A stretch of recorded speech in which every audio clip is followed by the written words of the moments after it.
21వ శతాబ్దంలో ఉన్నటువంటి wonderful business opportunity direct selling. ఈ డైరెక్ట్ సెల్లింగ్లో యూత్ అనే వాళ్ళు ఎవరైతే యంగెస్ట్ పీపుల్ ఉంటారు కదా, సో యూత్ దీన్ని కానీ ఆపర్చునిటీగా తీసుకోకపోతే మీ లైఫ్లో చాలా కోల్పోతారు, ఫైనాన్షియల్ ప్రాబ్లమ్స్ అన్నీ కూడా ఏర్పడతాయని చెప్పేసి మహానుభావుడు ఆల్రెడీ చనిపోయే ముందే చెప్పి చనిపోయాడు. ఆయన చనిపోయే టయానికే ఈ బిజినెస్ అంటే ఏంటి, నెట్వర్క్ అంటే ఏంటి, ఇది ఒక మాట చెప్పాడు సార్. ఏం మాట చెప్పాడంటే, ప్రపంచంలో ఉన్న ప్రతి ఒక్క వ్యక్తి కూడా అవకాశం ఇవ్వగల ఏకైక ఇండస్ట్రీ డైరెక్ట్ సెల్లింగ్. ఈ 21వ శతాబ్దంలో ఈ పెరుగుతున్న జనాభాకి, పెరుగుతున్న నిరుద్యోగానికి, పేదరికానికి ఒకే ఒక ఆన్సర్ డైరెక్ట్ సెల్లింగ్ అని చెప్పేసి అబ్దుల్ కలాం గారు చెప్తా ఉన్నారు.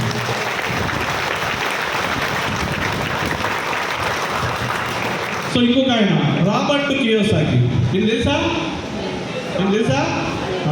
అసలు డబ్బు ఎలా సంపాదించాలి, డబ్బుని సంపాదించాలని చెప్పేసి ఈ గొప్ప వ్యక్తి చెప్తున్నాడు. ఈయన ఏం చెప్తున్నాడంటే, ప్రపంచంలో ఉన్న ప్రతి ఒక్క ధనవంతుడు కూడా నెట్వర్క్ వైపు వెళ్తున్నాడు. ఎవరు సార్? ప్రపంచంలో ఉన్న ప్రతి ఒక్క ధనవంతుడు కూడా నెట్వర్క్ వైపే వెళ్తున్నాడు. పేదవాళ్ళందరూ కూడా జాబ్ వైపు వెళ్తున్నారు. సో మనలాంటి పూర్ మైండ్ సెట్ ఉన్న వాళ్ళందరూ కూడా జాబులు చూజ్ చేసుకుంటున్నాం. రిచ్ మైండ్ సెట్ ఉన్న వాళ్ళు, డబ్బు సంపాదించాలనే వాళ్ళు, డబ్బు సంపాదిస్తున్న వాళ్ళు నెట్వర్క్ వైపు వెళ్తున్నారు. మీ అందరికీ తెలిసిన ఒక విషయం చెప్తాను సార్. జియో ఎంతమంది తెలుసు?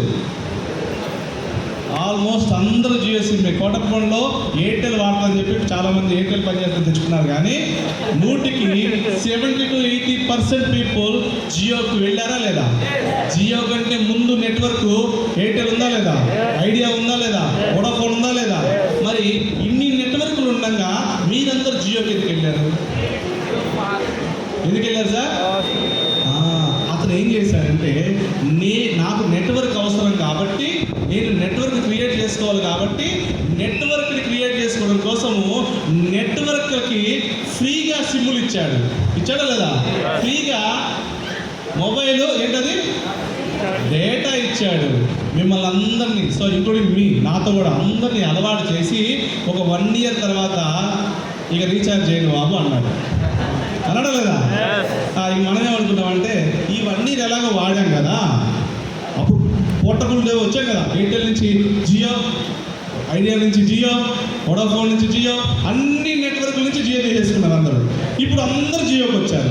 ఇప్పుడు రిలయన్స్ వాళ్ళు ఏం చేశారంటే, మిమ్మల్ని సాధారణంగానే అన్ని నెట్వర్క్లకు రీఛార్జ్ చేసుకుని అన్నారు. ఇప్పుడు మీరు అందరూ మళ్ళీ వెనక్కి వెళ్ళారా? సో ప్రపంచంలో ధనవంతుల్లో ఒకడే కదా అతను కూడా. అతను ఏం చేశాడు? నెట్వర్క్ క్రియేట్ చేసుకున్నాడు. ఇప్పుడు ఒక్కసారి ఆలోచించండి, మీరు ఒక్క రీఛార్జ్ చేస్తే, ₹1 రీఛార్జ్ చేస్తే ఆయనకి ఎంత డబ్బు వెళ్తుంది? కొన్ని 100,000 కోట్లు వెళ్తుందా లేదా? That is power of network.